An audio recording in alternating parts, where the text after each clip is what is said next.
Oremos al Señor.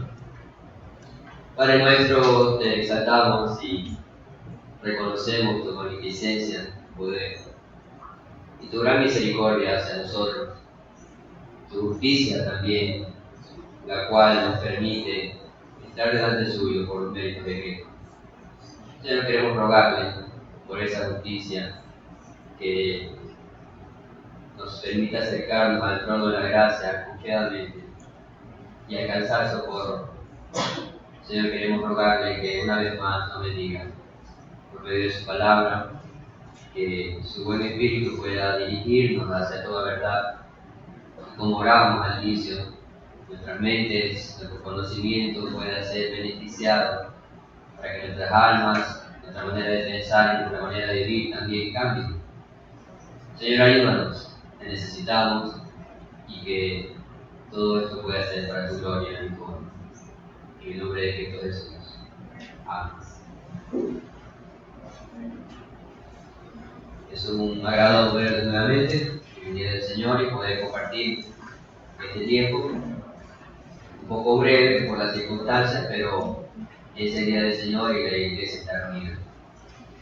Estamos exponiendo la primera carta de Pablo a Timoteo y hemos estado considerando por algunas semanas los requerimientos para el oficio pastoral.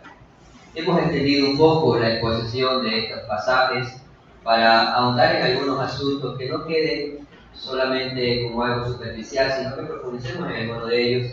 Esta va a ser la tercera semana que estemos tratando de eso y probablemente la siguiente semana culminemos con esta porción del texto que estamos considerando con respecto a los requerimientos para el oficio pastoral. Y eso está en 1 Timoteo capítulo 3, versículos del 1 al 7. Voy a leer todo el pasaje, aunque solo vamos a tratar una porción, y dice lo siguiente.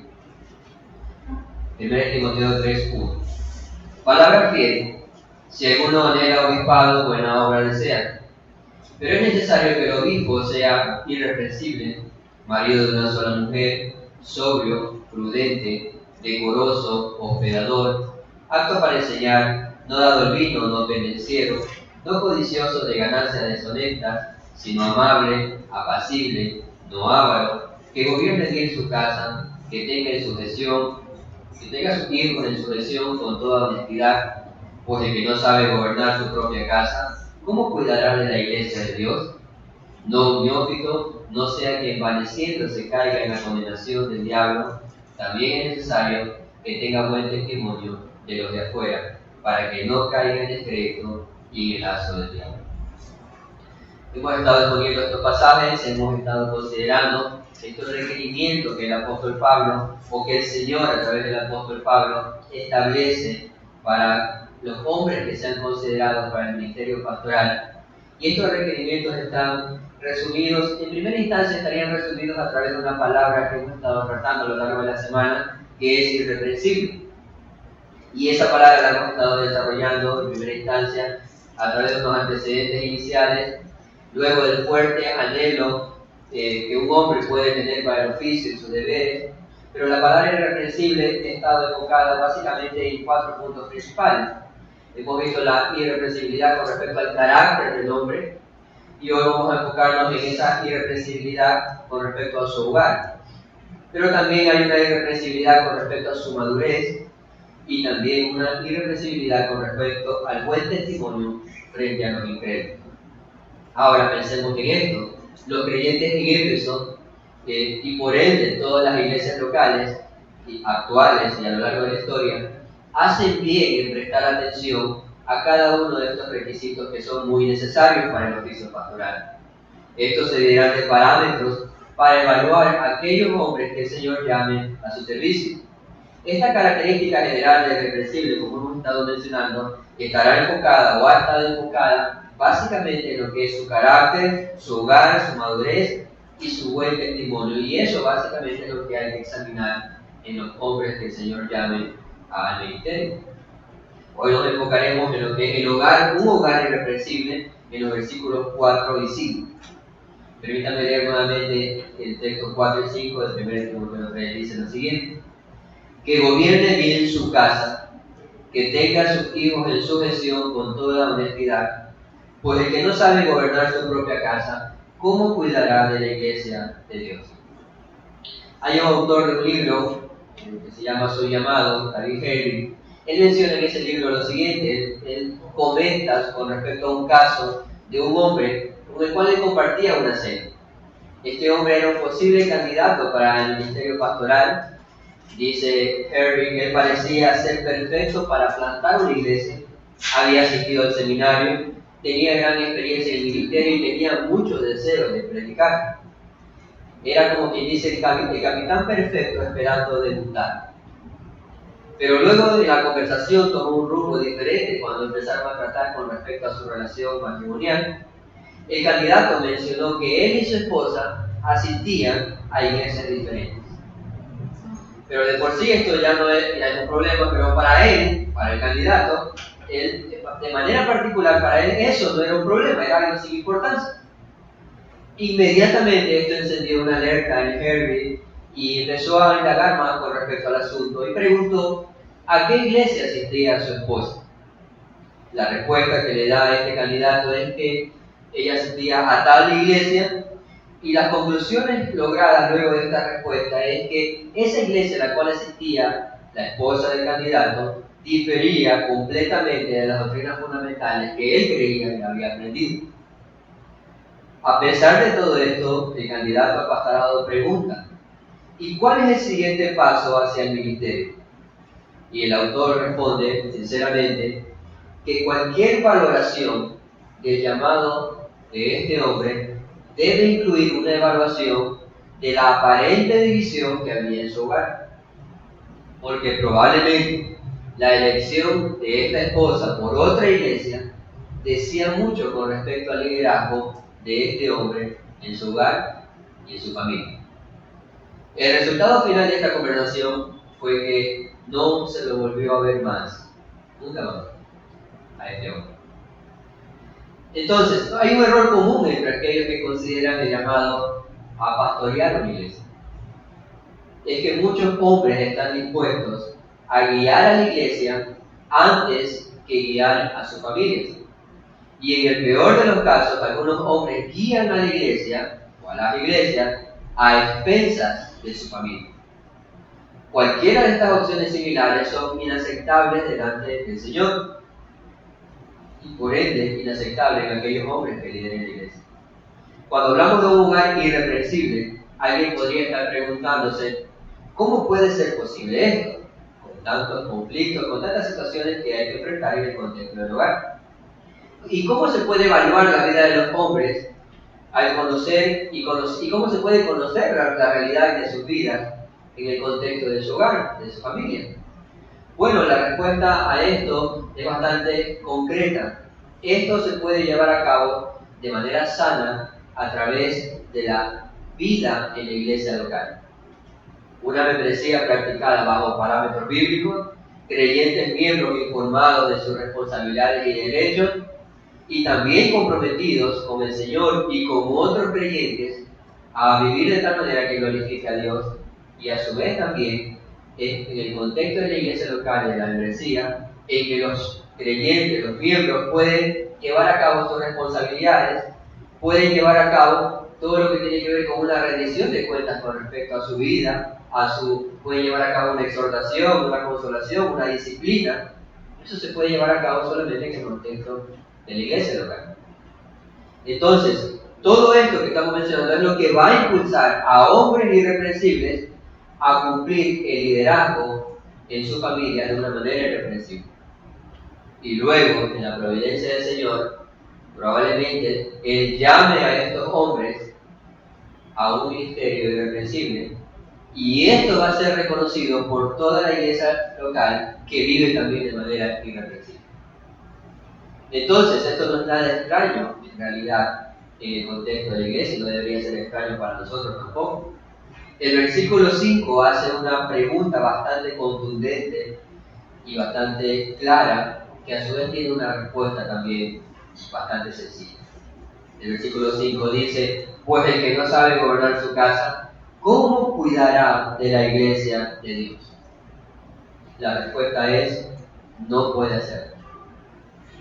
no puede ni debe cuidar a la iglesia, y eso es lo que hay que examinar. Alguien que no cuida su propia casa no puede ni debe guiar a la iglesia. Entonces, cuando hablamos de un hogar irreprensible, su hogar, su matrimonio, es importante comprender algunas de las cosas que hemos estado mencionando a lo largo de la semana. Ha habido requisitos bíblicos que hemos estado mencionando, hemos estado considerando, y estos requisitos que hemos estado analizando dan por sentado o se asume, la Escritura asume que esos requisitos están siendo cumplidos en el contexto del hogar, están siendo cumplidos en el contexto del matrimonio. En otro sentido, el hogar y el matrimonio de los hombres que son considerados para el ministerio pastoral validan o no su liderazgo. Y es precisamente en el contexto del hogar y el matrimonio donde muchas de las cualidades que hemos mencionado y que Pablo está mencionando van a ser realmente probadas y van a ser realmente reveladas. Cuando hablamos marido de una sola mujer, en la semana anterior, estábamos hablando de la fidelidad que el hombre debería tener al pacto matrimonial. Cuando hablamos de ser hospedadores, nos dijimos que era con respecto a buscar el bienestar de los demás, más no el propio. Cuando hablamos ahora de que gobierne bien su casa, que tenga sujeción a sus hijos con toda honestidad, cuando hablamos de que sea dueño de sí mismo, apto para enseñar, no soberbio, no iracundo, sobrio, justo, santo, todo eso debe ser evidenciado en primera instancia en el contexto del hogar. La iglesia tiene la responsabilidad de considerar seria y constantemente la lista de requisitos que Pablo enseña. Y esto en cierta manera será de ayuda y de una forma rápida y segura ayudará a determinar si un hombre está capacitado o no para guiar a la iglesia. Su esposa y sus hijos son algunas voces que confirmarán si es un buen líder o no lo es. Y esas voces no pueden callarse. Por lo tanto, esto más bien lo que hace es aclarar el panorama si que hay un verdadero y un genuino llamado al ministerio. En tal sentido, aunque el texto que estamos considerando parece inducirnos a pensar que la mayoría de hombres en el ministerio serán casados, porque está hablando de una familia, está hablando de hijos, entonces eso parecería que el texto nos hace ver. Y alguien podría decir, pero yo soy soltero. Quiere decir que mis aspiraciones ministeriales ni siquiera tengo que pensar en eso. Bueno, la realidad es que los solteros, o las solteras, no las solteras en el sentido de que ellas vayan a ser llamadas al ministerio, pero hablando de los hombres como tal, ellos deben estar conscientes de que la esposa que escojan, esta esposa que ellos escojan, en la providencia del Señor, debe estar muy segura y muy consciente de que Él tiene un llamado. Ella debe saber que el hombre con quien se casó o se casará ha sido llamado. Por lo tanto, debe estar muy dispuesta a responder, como por ejemplo Ruth respondió en Ruth 1, versículo 16, la parte B, con respecto a su suegra. Ella respondió, porque donde quiera que tú fueres, iré yo. Y donde quiera que vivieres, viviré. Tu pueblo será mi pueblo, y tu Dios, mi Dios. Entonces, cuando hablamos de un hogar irreprensible, nos referimos precisamente a un hogar donde nadie podría poner en duda o hablar mal del liderazgo del hombre. De hecho, los puritanos hablan o llamaban a los hogares en ese tiempo, ellos llamaban a los hogares como pequeñas iglesias. Y esto implica que esta es una forma muy rápida de determinar si un hombre está capacitado para guiar o iniciar una iglesia. Y esto se evalúa tan efectivamente en el contexto del matrimonio porque el miembro principal de este hombre es su esposa, en su hogar. Y su congregación son sus hijos. Por eso los puritanos llamaban a los hogares pequeñas iglesias. Esto significa que un buen líder de su hogar va a afrontar las dificultades para vivir la vida cristiana en el hogar y así también va a afrontar las dificultades que surjan de plantar el evangelio en medio de su propia familia. El mensaje del Señor en 1 Timoteo 3, versículos 4 y 5 es: si vas a ministrar, enseñar, proclamar el Evangelio fielmente a la iglesia, la regla dice, debes ministrarlo también en tu casa. Porque si alguien es capaz de ayudar a su propia esposa e hijos a entender y apropiarse del Evangelio de la gracia, Dios probablemente podría también llamarle a cuidar a su iglesia también. Esto se da de una forma natural y sencilla, no es algo forzado. El llamado interno de muchos hombres puede ser discernido de mejor manera o entendido de mejor manera a través de cómo está su hogar y cómo su hogar ofrece una principal evidencia para aquellos que son llamados, aquellos que tienen un llamado pastoral. A cada hombre que Dios sienta en el llamado o en el ministerio pastoral, la iglesia debe preguntarle: ¿cómo está tu hogar? Cuando hablamos de un matrimonio ejemplar, evidentemente lo primero que viene a nuestras mentes, cuando hablamos de un matrimonio ejemplar o un matrimonio irreprensible, esto podría causar mucha preocupación y algunos podrían decir: bueno, estoy descalificado. Y la realidad es que cuando hablamos de ejemplar o irreprensible no quiere decir perfecto. Una de las cosas primeras que tenemos que tener claras. Cuando hablamos de un matrimonio ejemplar o irreprensible, no está hablando de un matrimonio perfecto. Porque si ese fuera el estándar, la perfección del matrimonio, probablemente todas las iglesias locales tendrían que despedir a sus pastores. Cuando hablamos de ejemplar, significa que el matrimonio de este hombre con su esposa sirve como un ejemplo o una ilustración de algo. Y lo que este matrimonio debe de ilustrar o ser ejemplo es, de acuerdo a las Escrituras, lo que dice Efesios 5:32. Dice lo siguiente: grande es este misterio, mas yo digo esto respecto a Cristo y a la iglesia. Pablo está hablando a los Efesios en ese contexto con respecto a la responsabilidad del hombre, del esposo y de la mujer, y también con respecto a sus hijos. Y el punto aquí es que el matrimonio, cuando hablamos de ejemplar, lo que tiene que ejemplificar es la relación entre Cristo y la iglesia. A eso se refiere con un matrimonio ejemplar. Todos los matrimonios cristianos, y esto no es solamente para aquel que pueda liderar la iglesia, todos los matrimonios cristianos ilustran o deberían ilustrar el amor de Cristo por la iglesia. Todos, sin excepción. Todo matrimonio cristiano. Evidentemente, un matrimonio que no conoce al Señor probablemente no podría ejemplificar aquello, aunque podría tener, en un sentido, buenos valores morales. Pero cuando hablamos de ejemplificar el amor de Cristo por la iglesia, la responsabilidad recae sobre todos los matrimonios cristianos.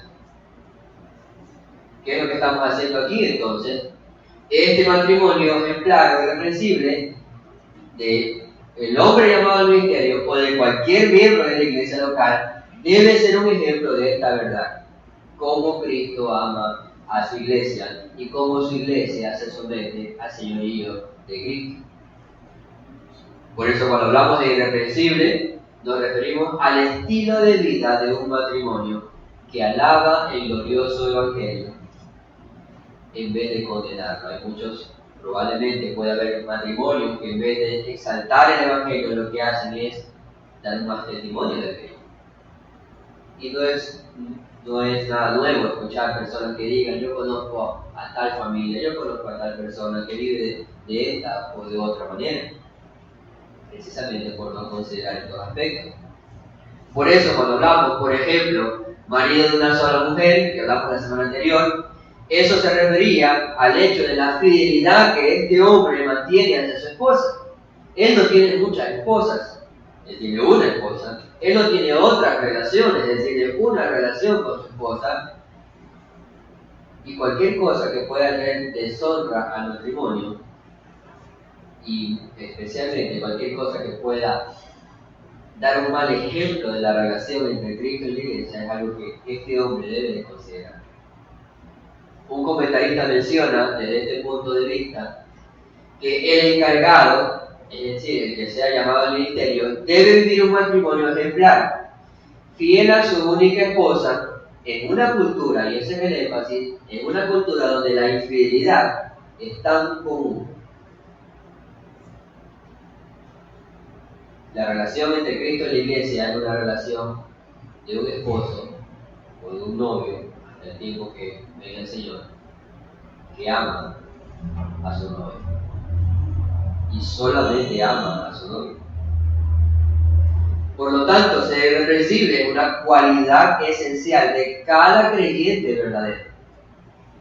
Por ende, cada hombre llamado al ministerio también. Y cuando Dios busca aplicar esto, lo hace siempre en primera instancia en el matrimonio. Ahora, esto cuando hablamos con respecto al matrimonio ejemplar, pero el matrimonio está compuesto de el hombre del cual hemos estado hablando, pero también está compuesto de la esposa y luego también de los hijos. Cuando hablamos de la esposa dentro del contexto del matrimonio que estamos hablando, la esposa debe ser solidaria y responsable. Y en este sentido, todo hombre llamado al ministerio, esta esposa debe ser consecuente con él.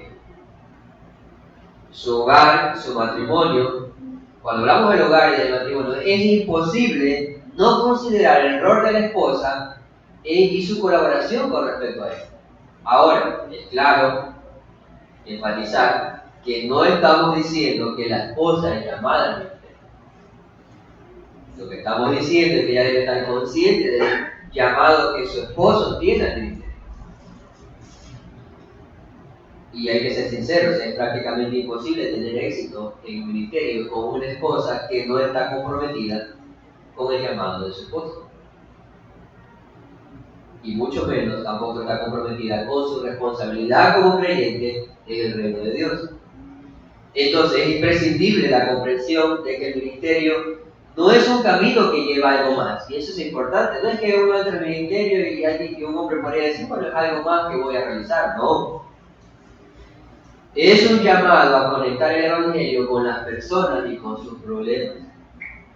Y para que esto funcione adecuadamente, la esposa de estos hombres llamados al ministerio pastoral debe estar convencida de que fue llamado su esposo y por ende ella también fue llamada a seguirlo en esa labor o en ese propósito. Por ejemplo, sería muy complicado ser hospedador, como hemos visto en los requerimientos anteriores, es muy complicado ser hospedador, porque esto de ser hospedador incluye básicamente la preocupación por los demás. Y por ende, en muchos casos, significa utilizar su propia casa para el servicio a los demás. ¿Cómo podría un hombre llamado al ministerio ser hospedador cuando su esposa no comparte aquella también actitud? Entonces, por ejemplo, más adelante en el versículo 11 del mismo capítulo 3 de 1 Timoteo, hablaremos de ciertas características de las mujeres. Hoy no vamos a dar tanto, pero probablemente lo que está haciendo referencia a estas características o a estas mujeres a las cuales se refiere a las esposas de los oficiales, es decir, de los pastores o diáconos, lo cual también hablaremos luego. Y a ellas, a estas mujeres, se les demanda ser honestas, no calumniadoras, sino sobrias, fieles en todo, lo cual implica también características de la esposa del pastor, de los diáconos y de cualquier mujer creyente. Y es lo que hemos estado enfatizando a lo largo de la semana. Es importante considerar el llamado, y es importante considerar que el llamado es únicamente para el hombre, como ya he mencionado, pero la esposa va a estar de acuerdo en cuanto a esa responsabilidad. Cuando no está de acuerdo con esa responsabilidad de la esposa, del hombre que ha sido llamado al ministerio, o cuando no tiene claro esa responsabilidad, pueden surgir por lo menos dos problemas. Un primer problema es que la esposa pueda sentirse llamada a jugar cierto rol extraoficial de liderazgo en la iglesia. Es decir, como es la esposa del pastor o la esposa del líder, pretende o puede surgir una ambición personal de ser vista también como un líder de la iglesia. Y es un problema, porque el llamado al liderazgo de la iglesia es la esposa. Otro problema que surge es que estas esposas, estos hombres que son llamados al ministerio, cuando no hay una comprensión clara de su rol, pueden sentirse también presionadas a llevar a cabo alguna función en la iglesia para lo cual no están capacitadas. Entonces, como algo tengo que hacer, y como tengo algo que hacer, entonces se crean diversos ministerios extras. El énfasis es el mismo en ambos casos, en ambos problemas. El liderazgo ejemplar del hombre en el matrimonio va a ayudar y va a guiar a su esposa a no caer en estos errores. Más bien lo que va a hacer es a protegerla, a cuidarla y va a responder sus preguntas con respecto a lo que debe hacer o no debe hacer. Serán pacientes, orarán juntos, buscarán ayuda de otros creyentes maduros para poder vivir de manera consecuente y que su matrimonio ejemplifique y exalte la relación entre Cristo y la iglesia. Alguien podría estar pensando, como ya mencioné, especialmente si está soltero, y si siente el llamado del Señor, entonces yo estoy descalificado. Bueno, hemos mencionado que el énfasis del texto no es tratar específicamente sobre la situación civil o el estado civil del hombre, sino con respecto al carácter del cual hemos estado hablando.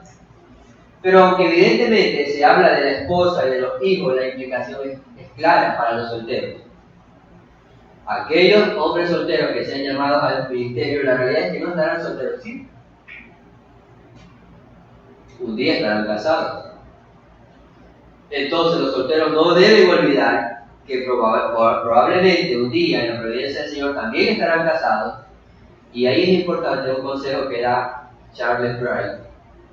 Él dice lo siguiente: la elección del ministro al casarse es trascendental, muy trascendental. Por lo tanto, escoge una mujer que ame a Dios, que ame el Evangelio y que ame a la iglesia. Una mujer que te siga hasta los confines de la tierra. Entonces, eso es un poco con respecto al hogar, hablando en lo referente a la mujer.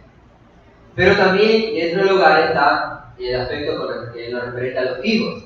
Dice el texto 4 que gobierne bien su casa, que tenga a sus hijos en sujeción con toda honestidad. Y Tito 1:6 habla también y que tenga hijos creyentes que no estén acusados de disolución ni de rebeldía. Probablemente aquí es donde muchos hombres podrían descalificarse ellos mismos y decir de manera literal, pero si interpretas el texto de manera literal, ellos podrían descalificarse y decir hijos creyentes.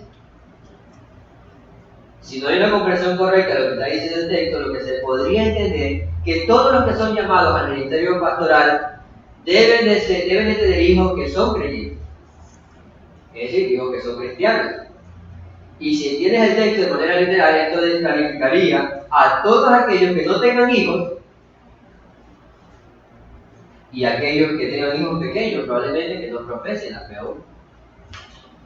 Por lo tanto, es importante considerar que cuando, por ejemplo, Tito 1:6 menciona hijos creyentes, esto no está refiriéndose a que sean hijos cristianos o hijos que hayan nacido de nuevo, porque la traducción más exacta lo que dice es y que tengan hijos fieles o que tengan hijos sumisos a los padres. Entonces esa es la traducción más exacta cuando dice hijos creyentes.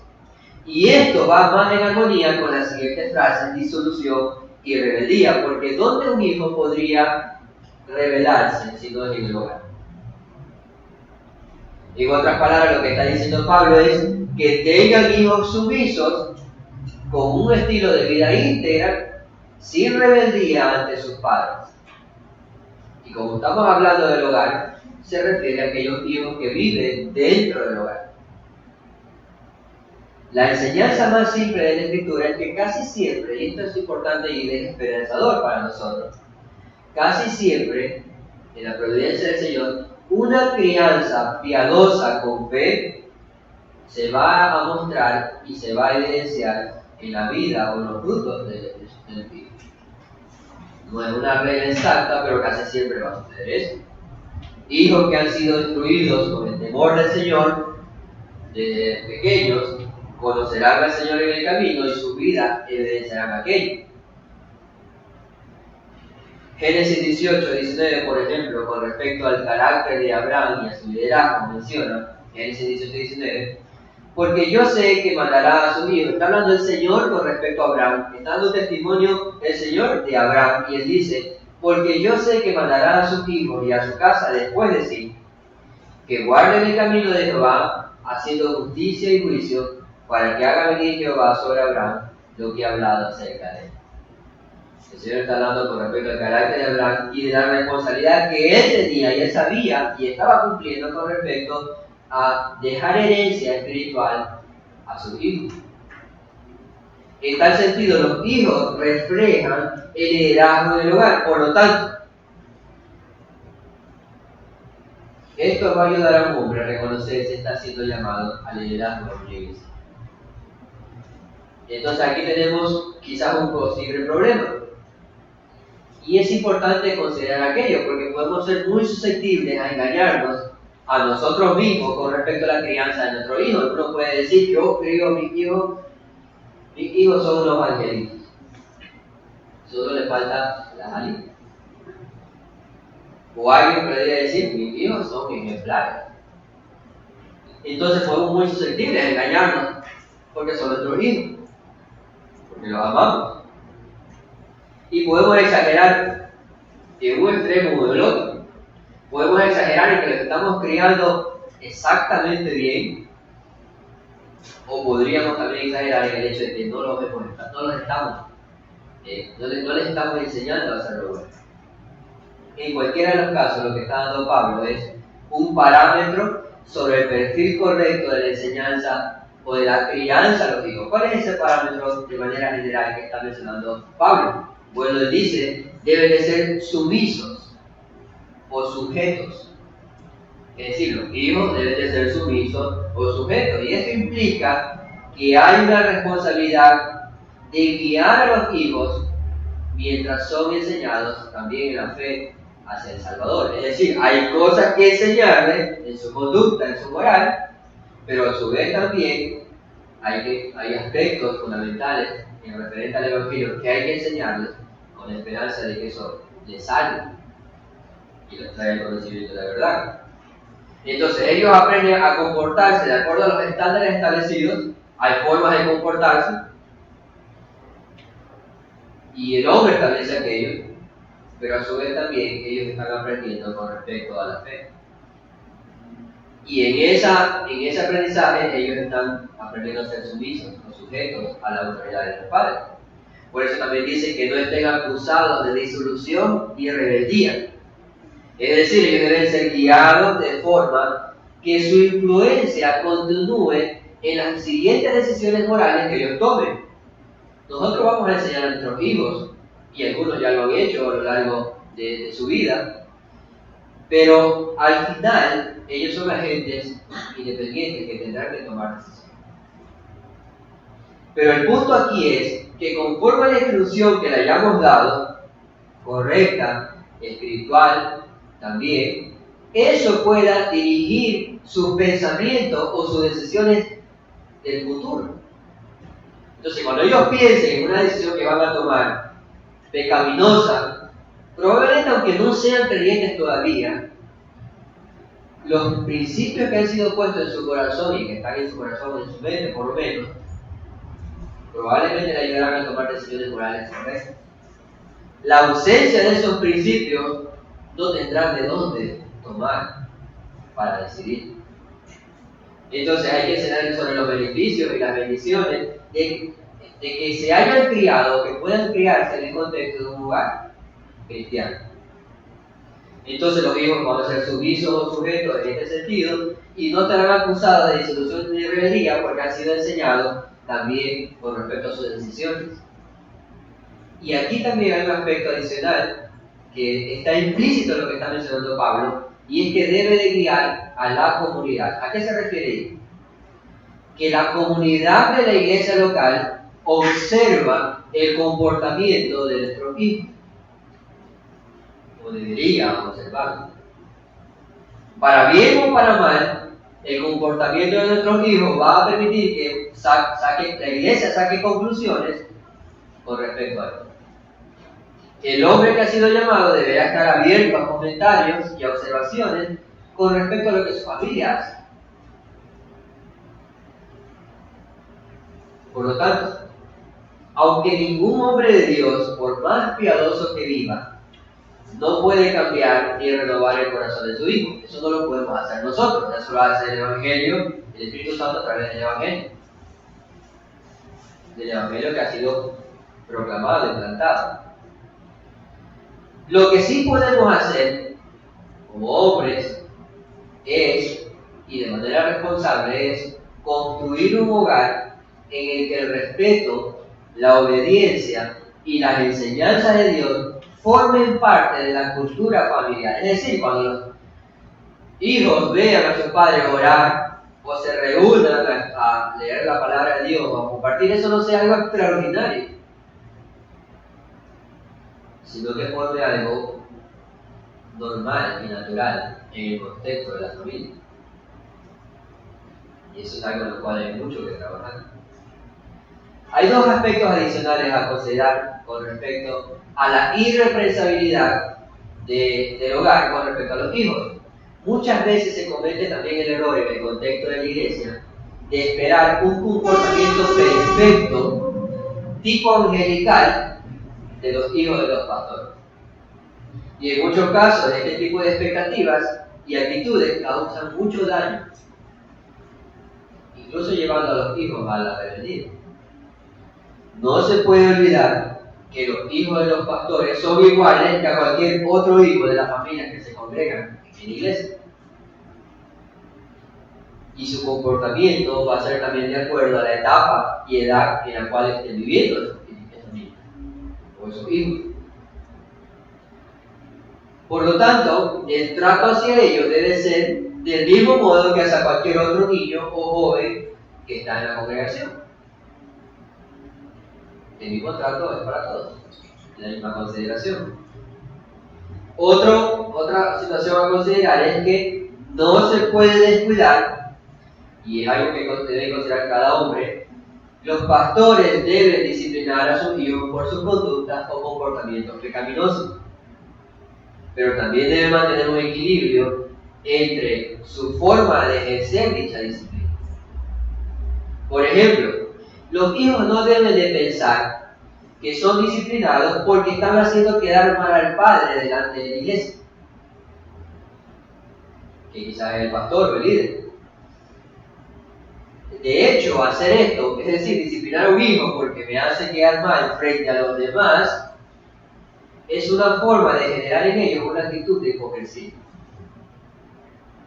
Porque ellos van a entender que hay una forma de comportarse en la iglesia cuando me están viendo los demás, y hay una forma de comportarme cuando nadie me ve. Y eso es un error.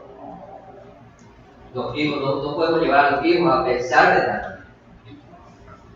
Ellos deben aprender a ser sumisos específicamente por la autoridad divina que su padre tiene sobre ellos. Sea que su papá sea pastor o no lo sea que sea líder o no, ellos deben aprender a obedecer por causa de sus propias almas y no por el ministerio de su padre. Nuestros hijos deben aprender a obedecer por la misma razón que todos los demás niños del mundo deben obedecer, porque es lo correcto delante de Dios. Pablo nos está enseñando que la vida de los hijos de un pastor debe ser sin pecado, porque no lo será. Como hijos que nunca pecan o nunca hacen nada malo, aunque a veces los padres podemos pensar eso de nuestros hijos, erróneamente. El énfasis, por lo tanto, es el siguiente: el hombre llamado por Dios al servicio ministerial es un padre que mantiene su autoridad en su hogar. Y normalmente sus hijos se someten a esa autoridad, y cuando ellos actúen en rebeldía, hay un hombre que resuelve su problema y no permite que la voluntad de su hijo esté por encima de su voluntad o la ignora. Es un padre que no tolera la rebeldía ni la irreverencia de sus hijos y mantiene bajo control esa autoridad. A todo esto que nos estamos refiriendo con respecto a las cualidades y requerimientos de los hombres llamados al ministerio, es sumamente necesario e imprescindible considerar que si su casa no está en orden, si su matrimonio es un problema, si sus hijos están fuera de control, si no hay un respeto esencial, eso es importante evaluar en el contexto de la iglesia, y eso va a decir mucho de este hombre, de su liderazgo y de su llamado, porque no va a haber confianza.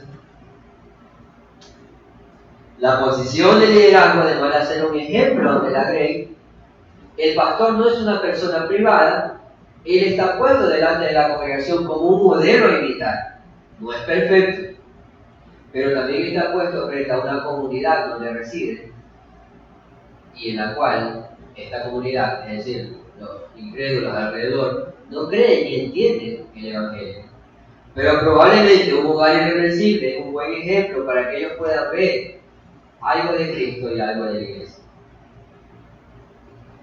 Entonces, esto es con respecto a lo que Pablo está diciendo a Timoteo y a la iglesia en Éfeso con respecto a un hogar irreversible, en lo referente al esposo, a la esposa y a los hijos.